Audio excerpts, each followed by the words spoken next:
Yo, what's up guys, welcome back to the channel, and today I'm gonna show you how to set up a Fidelity flexible spending account, FSA.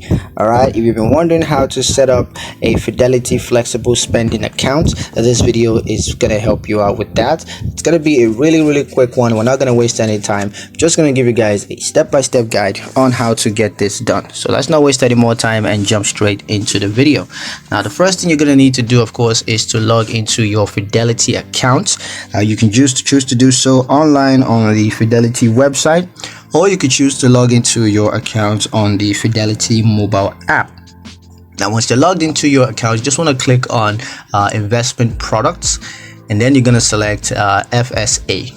Now you're going to initiate the FSA setup process, and in there you're going to need to provide the required information. Of course, that's going to include employers' details.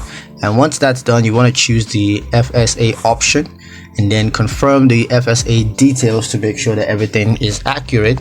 And once that's done, you're gonna have it set up and you can monitor the FSA account activity. So yeah, that's pretty much it on how to set up a Fidelity flexible spending account. I hope you guys liked the video. Hope you found the information useful enough. If you did, like the video, comment down below, let me know what you thought. Share the video with your friends and subscribe to the channel if you haven't already, and I'll catch you guys in the next one.